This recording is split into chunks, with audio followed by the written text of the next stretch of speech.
రాజా లాంటి గొప్ప స్నేహితుడు దొరకడం నిజంగా నా అదృష్టం. కానీ ఈ స్నేహితుడు తన స్నేహితుడు కాబోయే భార్య చేతిని పట్టుకుని బలవంతం చేయబోయాడు. వీడిని బయటికి గెంటేయండి. పోరా!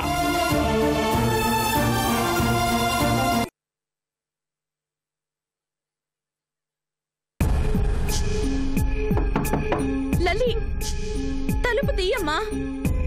అమ్మ లలి, తలుపు తీయమ్మా. తలుపు తీయమ్మా. లలి, లలి నా మాట విను.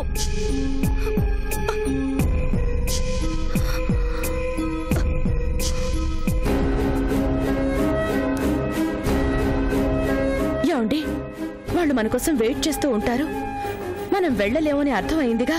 కనీసం వాళ్ళకి ఏదో కారణం చెప్పి ఈ రోజు రాలేకపోతున్నాం, ఇంకో మంచి ముహూర్తం చూసి నిశ్చితార్థం పెట్టుకుందాం అని చెప్పండి. ఏం కారణం చెప్పమంటావు? జ్వరమనో తలనొప్పనో చెప్పలేంగా స్కూల్ పిల్లల్లాగా. అలా అని కామ్గా ఉంటే ఎలాగండి? లల్లికి కొంచెం అర్థమయ్యేలా చెప్పు. ఆ కుటుంబానికి కోడలుగా వెళ్ళటం అంటే అది తన అదృష్టం అవుతుంది.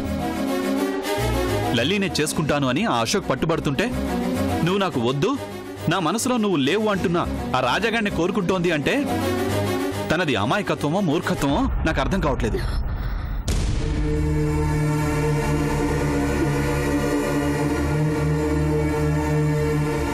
అమ్మా లల్లి, నిన్నిలా ఏడిపించటం మీ డాడీ ఉద్దేశం కాదమ్మా. ఆయన చెప్పింది నిజమేగా. రాజాకి నీ మీద ఎలాంటి ఫీలింగ్స్ లేవు అంటున్నాడు. తనకి నువ్వు ఎన్ని విధాలుగా సర్ది చెప్పినా కాదు అంటున్నాడు. అలాంటి అతని గురించి నువ్విలా మంచి సంబంధాన్ని పోగొట్టుకుంటే ఎలా చెప్పు? రాజాని నేను ప్రేమిస్తున్నాను. అతను కాదనుకున్నాడేమో గాని నేను కాదనుకోలేదు. నా జీవితంలో భర్త అంటే రాజానే. నువ్వు ప్రేమించే వాళ్ళ కోసం లైఫ్ స్పాయిల్ చేసుకోవడం కన్నా నిన్ను ప్రేమించే వాళ్ళని పెళ్లి చేసుకుంటే నీ లైఫ్ బాగుంటుందమ్మా. అలా బాగుండటం ఇష్టం లేదు కాబట్టే ఇలా మొండికేస్తోంది. నేను మాట్లాడుతున్నాను కదండి, మీరుండండి. అమ్మా లల్లి, నువ్వు కోరుకున్నట్టు రాజా నిన్ను ఇష్టపడుంటే నీ కోరిక ప్రకారం అతనికే ఇచ్చి చేసేవాళ్ళం. కాదన్న అతని కోసం ఇలా ఎంతకాలం నీ ఎదురు చూస్తావు? రాజా నన్ను ప్రేమిస్తున్నాడు. తను నన్ను ప్రేమించడం లేదు అంటే అది అబద్ధం. తన మనసులో నేనున్నాను. ఏ కారణం చేతను తను బయటపడడం లేదు. పోనీ ఫ్యూచర్లో బయటపడతాడనే నమ్మకం ఉందా? ఆ నమ్మకం అన్నా ఉంటే అతను ఒప్పుకునే వరకు వెయిట్ చేయొచ్చు. ఏంటి అర్చన వెయిట్ చేసేది? సర్ది చెప్పు అంటే ఒప్పుకుంటే పెళ్లి చేస్తాను అని హామీ ఇస్తున్నావు. వాడు ఒప్పుకున్నా సరే, నేను మాత్రం ఒప్పుకోను. వాడు నా ఇంటికి అల్లుడు కాడు. ఈ రోజే కాదు, ఏ రోజుకి ఈ విషయంలో నా నిర్ణయం మారదు.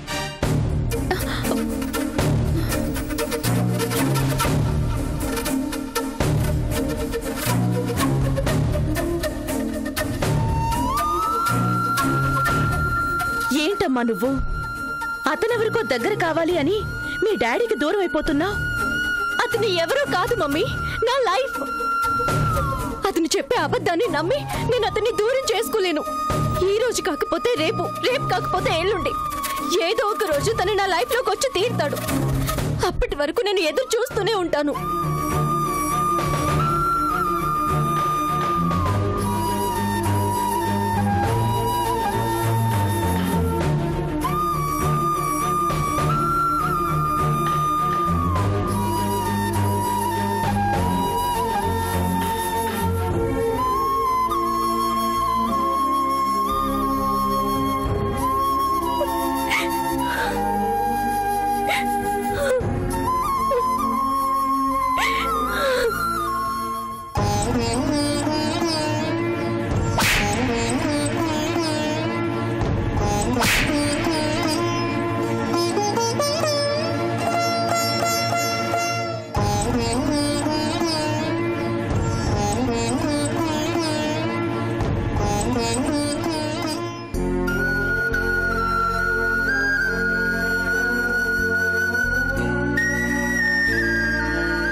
ఇది అశోక్కి నీకు ఏమైందిరా? ప్రాణానికి ప్రాణంగా పెరిగారే, అలాంటి నీ మీద చేయి చేసుకున్నాడంటే తనకి చేతులు ఎలా వచ్చాయిరా? నువ్వు లలిత చేయి పట్టుకున్నావంటే తనెలా నమ్మాడ్రా? అయినా నేను అశోక్ అడిగినప్పుడు నువ్వు మాత్రం ఎందుకు ఒప్పుకున్నావురా? చేయి పట్టుకున్న మాట నిజం కాబట్టి. చెయ్యి పట్టుకున్న మాట నిజమైతే తనని బలవంతం చేయాలని చూడటం, ఏడిపించటం కూడా నిజమేనా? నిజం. ఎందుకురా అబద్ధాన్ని మా దగ్గర నిజం చేయాలని చూస్తావు? నీ గురించి మాకు తెలీదా? నువ్వు అమ్మాయిని ఏడిపించటం ఏంట్రా? వాడు నమ్మాడు కదమ్మా. ఏంటన్నయ్య నమ్మేది? నా ఫ్రెండ్ ఎవరో అల్లరి చేశారంటేనే ఆ అబ్బాయిని వెతికి పట్టుకొని మరీ బుద్ధి చెప్పావు. అలాంటి నువ్వు లలితను పట్టుకొని బలవంతం చేయబోవడం ఏంటన్నయ్య? నువ్వు తప్పు చేసింది నిజమంటే ఆ నిజం అనే మాట కూడా సిగ్గుపడుతుందిరా. ఎందుకురా ఇంతనంత నీ మీద వేసుకున్నావు? ఈ అమ్మతో నేను నిజం చెప్పరా? ఆ అబద్ధం అశోక్ని లలితని ఒకటి చేస్తుందమ్మా.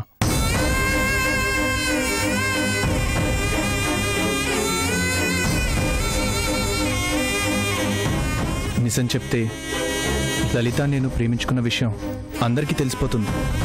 అందుకే అబద్ధం చెప్పాను. నిజాన్ని దాచిపెట్టడం కోసం అబద్ధం చెప్పావా? వాళ్ళిద్దరి పెళ్లి జరగాలంటే అబద్ధం చెప్పక తప్పలేదమ్మా. వాళ్ళ పెళ్లి జరగాలి అని ఎన్ని దెబ్బలు తింటావన్నయ్య? ప్రేమని వదులుకున్నావు, నిన్ను పిచ్చిగా ప్రేమించే లలితని వదులుకున్నావు. ఈరోజు చెయ్యని తప్పుని నెత్తిని వేసుకొని స్నేహాన్ని వదులుకుంటున్నావు. స్నేహితుడు దూరమైనా మళ్ళీ కలుసుకునే అవకాశం ఉంటుందమ్మా.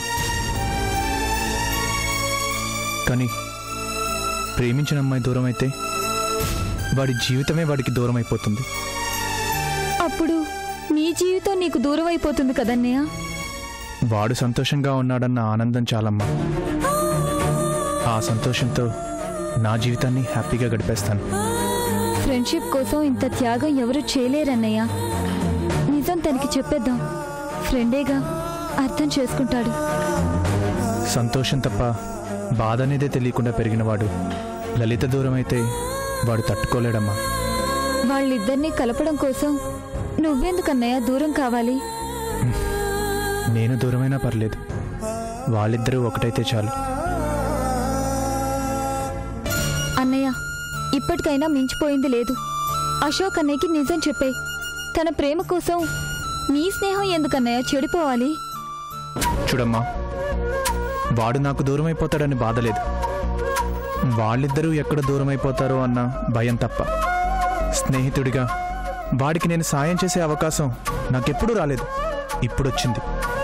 దయచేసి ఈ అవకాశాన్ని నాకు దూరం చేయొద్దమ్మా. వాళ్ళిద్దరి పెళ్ళి జరిగి తీరాలి. ఈ పెళ్ళి నా వల్లే కాదు, మీలో ఎవ్వరి వల్ల ఆగకూడదు. గుర్తుంచుకోండి.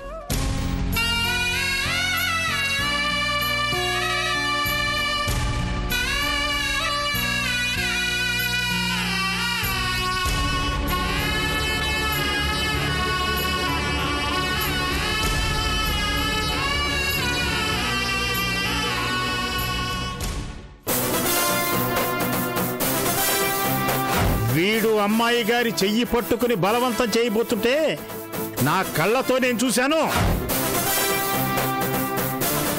గుమస్తా గారు చెప్పింది నిజమేనండి. నువ్వు తప్పు చేశావా? అవును, చేశాను.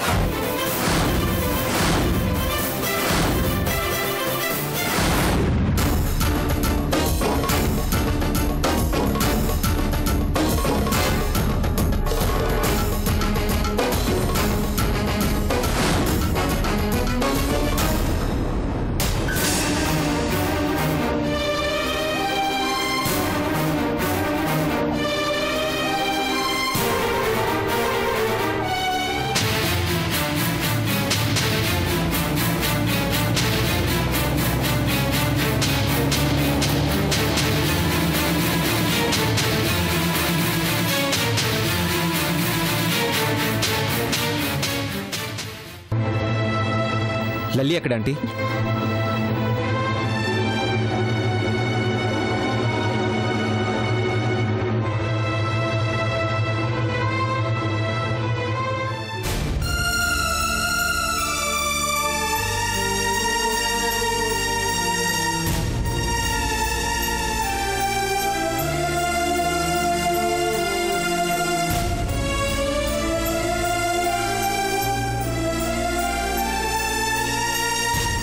I'm sorry Lalli. వాడు అలా బిహేవ్ చేస్తాడని అనుకోలేదు. స్నేహితుడు పెళ్లి చేసుకోబోతున్నానని తెలిసి వాడు నీతో ఇలా తప్పుగా ప్రవర్తించాడంటే ఆ విషయాన్ని నేను ఇప్పటికీ డైజెస్ట్ చేసుకోలేకపోతున్నాను. వాడి మనసులో ఇలాంటి ఆలోచనలు ఉన్నాయని గెస్ చేయలేకపోవటం తప్పు నాదే. అయినా వాడిని నేను ఇలా హెరాస్ చేస్తుంటే నువ్వైనా నాతో ఒక మాట చెప్పుండొచ్చు కదా. రాజు ఏంటి హెరాస్ చేయడం ఏంటి? ఏం మాట్లాడుతున్నావు నువ్వు? నాకు తెలుసు లల్లి, జరిగిందంతా తెలుసు. నేనెక్కడ ఫీల్ అవుతానో అని నువ్వు చెప్పలేకపోయినా చూసిన వాళ్ళు చెప్పారు. అందుకే వాడిని కొట్టి తరిమేశాను.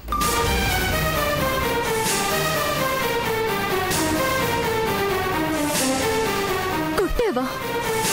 రాజాని కొట్టేవా? కొట్టడం కాదు, చంపేసి ఉండేవాడిని.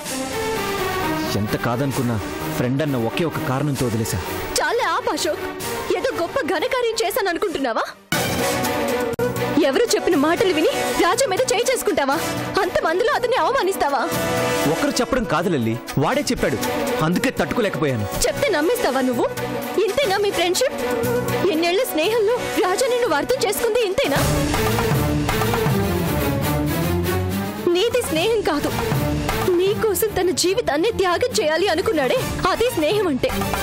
నీ మనసుకి గాయం కాకూడదని తన గుండెనే నిలువునా కోసివ్వాలనుకుంటున్నాడే అదే స్నేహం అంటే. అనుమానించిన నువ్వు కాదు, నిన్ను పిచ్చిగా అభిమానించే అతను స్నేహితుడంటే. ఏంట్లల్లి, తప్పు చేసిన వాడిని సమర్థిస్తున్నావా? తప్ప? ఏది తప్పు? ఈ చెయ్యి పట్టుకోవడమా? నీకు తెలియని ఒక నిజం చెప్పనా? ఈ చెయ్యి చాటుగా పట్టుకోవాల్సిన కర్మ రాజాకి లేదు. ఈ చెయ్యి ఎప్పుడు పట్టుకుంటాడా అని ఈ క్షణం కూడా నేను ఎదురు చూస్తున్నాను. రాజా నా వెంట పడ్డం కాదు, నా చెయ్యి పట్టుకో, నన్ను నీదాన్ని చేసుకో అని నేనే తన వెంట పడుతున్నాను. ఎందుకంటే నేను తనని ప్రేమిస్తున్నాను కాబట్టి.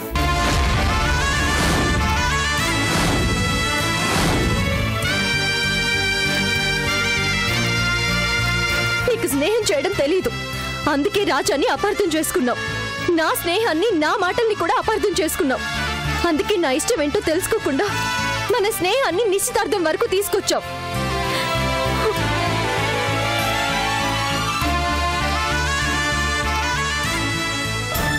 అవును బాబు, లల్లి రాజా ప్రేమించుకున్నారు. ఈరోజు రాజా నేను ప్రేమించటం లేదు అని మొండిగా ప్రవర్తిస్తున్నాడు. అందుకు కారణం నీ స్నేహం. వాళ్ళిద్దరూ ప్రేమించుకున్న విషయం నీకు తెలిస్తే నువ్వు తట్టుకోలేవను. తను ప్రేమించటం లేదు అంటే మా లల్లి మనసు మార్చుకుని నిన్ను పెళ్లి చేసుకుంటుందనో. ఈరోజు లల్లిని ప్రేమించటం లేదు అంటున్నాడు. నీ స్నేహం కోసం తను త్యాగం చేస్తుంటే అదర్థం చేసుకోకుండా తన మీద చేయి చేసుకోవడం ఏంటయ్యా? అంత నింద తన మీద వేసి అలా 10 మందిలో అవమానించినా అతను నిజం చెప్పలేదు అంటే ఇప్పటికైనా నీకు అర్థమైందా అతనెంత గొప్ప స్నేహితుడో? ప్రేమించిన అమ్మాయి కోసం కన్నవాళ్లనే కాదనుకునే ఈ రోజుల్లో ఒక స్నేహితుడు కోసం తన ప్రేమనే కాదనుకుంటున్నాడు. అలాంటి రాజా మీద నువ్వు చేయి చేసుకున్నావు. తప్పు చేసావు బాబు, చాలా పెద్ద తప్పు చేశావు.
ఏంటి లలిత నువ్వు? మనం ప్రేమించుకోవడం ఏంటి? నేనెప్పుడు నీతో మాట చెప్పలేదే. తపన పడ్డాను. ఫ్రెండ్ను చూడాలని, ప్రేయసిని చూడాలని కాదు. చెప్తే అర్థం కాదా నీకు? నాకు ఇష్టం లేకుండా జరుగుతున్న నిశ్చితార్థం ఇది. నాకు నువ్వంటే ఇష్టం.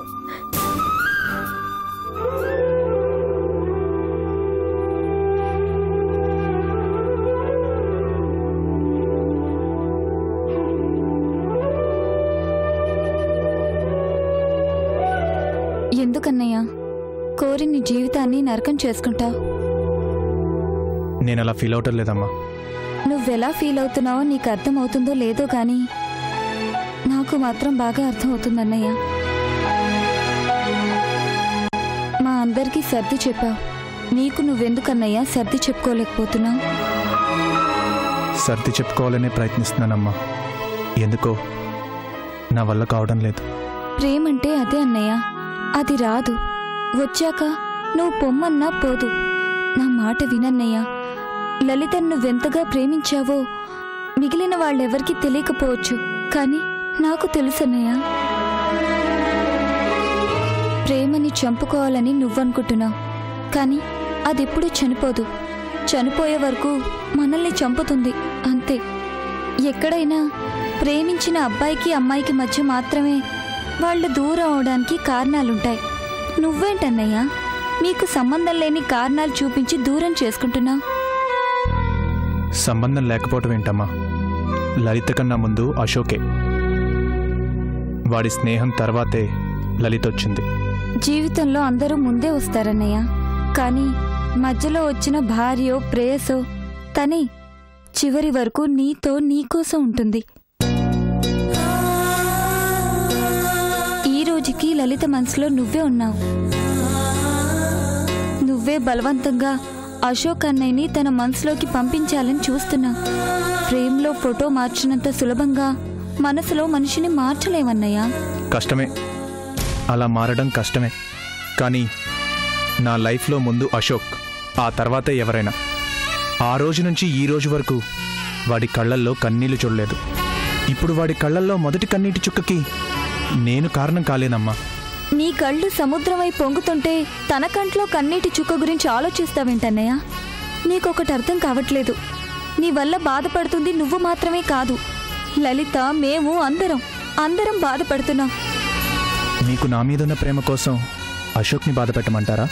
ఆ అన్నయ్య కన్నా ముందు ప్రేమించింది నువ్వే కదన్నయ్య. ప్రేమించాను, అశోక్ ప్రేమిస్తున్నాడని తెలియనప్పుడు. వాడి మనసులో కూడా తనే ఉంది అని తెలిసిన మరుక్షణమే ఆ ప్రేమ చచ్చిపోయిందమ్మా. కనిపించిన తల్లిదండ్రులకి మొదటి స్థానం ఇచ్చారు, కనిపించని ఆ దేవుడికి మొదటి స్థానమే ఇచ్చారు. వాళ్ళ తర్వాత ఆ స్థానం ఒక్క స్నేహితుడికి మాత్రమే ఇచ్చారు. ఎందుకంటే స్నేహం కోసం చస్తుంది కాబట్టి. అందుకే స్నేహానికి చెడ్డ పేరు తీసుకురాలేను. నా స్నేహితుడి సంతోషాన్ని నా కోసం నాశనం చేయలేనమ్మా.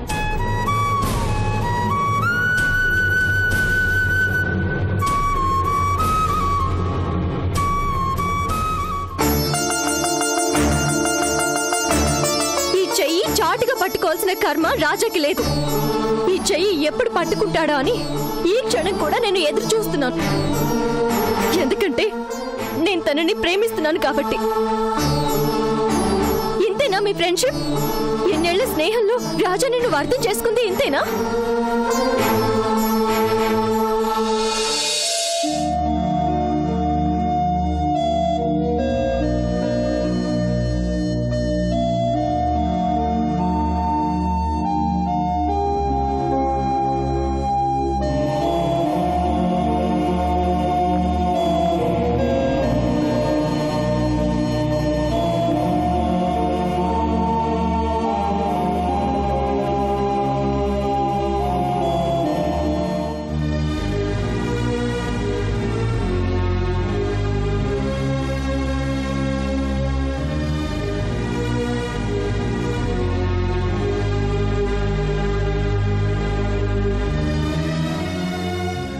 రాయ్యా భోంచేద్దు గాని.